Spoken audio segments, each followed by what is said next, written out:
Hello friends, ఈరోజైతే మీకు ఎర్ర కందిపప్పు రెసిపీ చూపిస్తాను. వీటిని మసూరి దాల్ అని కూడా అంటారు. మన సైడ్ అయితే దొరుకుతాయి. మన సైడ్ కూడా ఇప్పుడు వస్తున్నాయండి. ఇదైతే నార్త్ సైడ్ ఎక్కువగా చేసుకుంటారు ఈ పప్పుని. నార్త్ సైడ్ కాకుండా ఇప్పుడు మనలాగా మామూలుగా సౌత్ సైడ్ ఎలాగ చేసుకుంటారో అలాగే చూపిస్తాను. కావాల్సిన పదార్థాలు వచ్చేసి ఫస్ట్ అయితే ఎర్ర కందిపప్పు, అలాగే కొద్దిగా చింతపండు, టమోటాలు. దీనికి వాటర్ ఎక్కువ పడుతుందండి. ప్రాసెస్ చూపిస్తాను, చూస్తూ ఉండండి. ఇప్పుడే చూస్తూ ఉండండి. ఫస్ట్ అయితే పప్పును ఇలా కుక్కర్లో వేసి బాగా 5-6 సార్లు లేకపోతే 2-3 సార్లు బాగా కడగండి. కడిగితే ఏదన్నా ఉంటే పోతుంది. చాలామంది కందిపప్పును కడగరు. నేనైతే కడుగుతానండి. చిన్నప్పటి నుంచి మా అమ్మ కూడా కడుగుతూనే చూపించింది. కొంతమంది కడగరు. నేనైతే పప్పు కడిగితే టేస్ట్ బాగా వస్తుంది. చూడండి, కడిగిన తర్వాత మీకు ప్రాసెస్ చూపిస్తాను. చూడండి, ఎర్ర కందిపప్పు కడిగిన తర్వాత ఇప్పుడైతే ఇందులో నేను ఒక్క కప్పుకు వచ్చేసి 4 కప్పుల వాటర్ పోస్తున్నాను. ఒకవేళ నాదైతే లోపలికి ఉందండి మూత, కుక్కరు.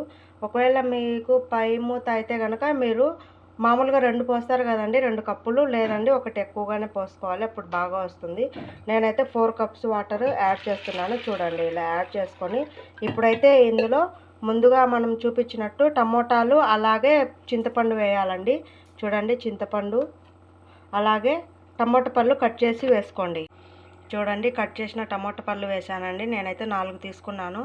టమోటా పళ్ళు వేస్తే టేస్ట్ బాగుంటుంది. అలాగే దాంట్లో కొద్దిగా కారం పొడి వేసానండి. ఇది పట్టించిన కారం పొడి, అందుకే కొద్దిగా వేసాను. మీకు టేస్ట్కి తగ్గట్టు మీరు కూడా వేసుకోండి. కొద్దిగా పసుపు వేసుకోండి. అలాగే నేనైతే వీడియోలో చూపించినట్టు లెంత్ అవుతుందని ఇట్లా చూపిస్తున్నానండి. పసుపు కూడా వేసుకోండి. కొద్దిగా ఆయిల్ వేసుకోండి. వేసి మూత పెట్టి మామూలుగా పై కుక్కర్ అయితే 5 విజిల్స్, అలాగే ఇదైతే ఒక 10 విజిల్స్ వస్తుందండి. ఉడికిన తర్వాత మీకు చూపిస్తాను.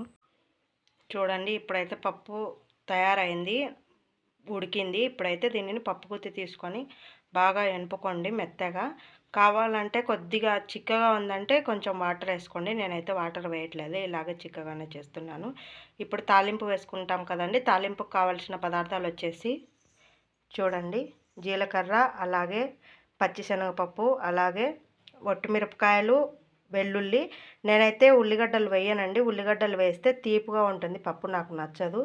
అలాగే ఆవాలు, మా పాప తినదండి, అందుకని నేను ఆవాలు వేయట్లేదు.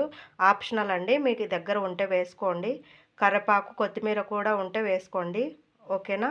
ఇప్పుడైతే ఎనిపి తాలింపు పెట్టుకుందాము, చూస్తూ ఉండండి.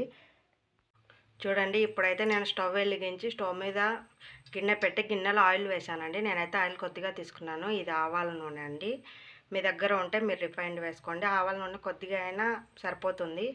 ఆవాల నూనె హెల్త్కి చాలా మంచిది. ఇప్పుడైతే ఈ నూనె వేడైన తర్వాత ఇందులో ఫస్ట్ తాలింపు గింజలు వేసి పచ్చిశనగపప్పు అలాగే జీలకర్ర వేసి వేయించాలండి. చూడండి, ఇలా జీలకర్ర పచ్చిశనగపప్పు వేసి వేయించిన తర్వాత ఇందులో వెల్లుల్లి వేయాలి. చూడండి, వెల్లుల్లి కూడా వేగిన తర్వాత ఇందులో ఒట్టిమిరపకాయలు వేయండి. అలాగే ఒట్టిమిరపకాయలు వేగేటప్పుడు నేనైతే పప్పులో ఉప్పు కూడా వేసానండి. వేసి వెనిపాను. మీరు కూడా అలాగే చేసుకోండి, బాగుంటుంది. ఈ చిట్కా గుర్తుపెట్టుకోండి. కుక్కర్లో పప్పు చేసేటప్పుడు ఎప్పుడు ఉప్పు వేయకూడదండి, వెనకనే వేసుకోవాలి. ఉప్పు వేస్తే సరిగా ఎనగదండి. ఇప్పుడైతే ఒట్టిమిరపకాయలు వేసి పప్పు వేసి చూపిస్తాను, చూస్తూ చూడండి. తిరువాత అయితే మామూలుగా తాలింపు అయితే అయిపోయింది. ఇప్పుడు పప్పు వేస్తున్నాను, చూడండి.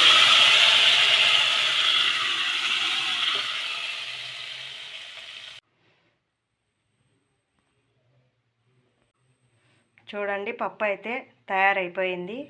ఇలా చేసుకొని టేస్ట్ ఎలా వచ్చిందో నాకు కామెంట్ చేయండి.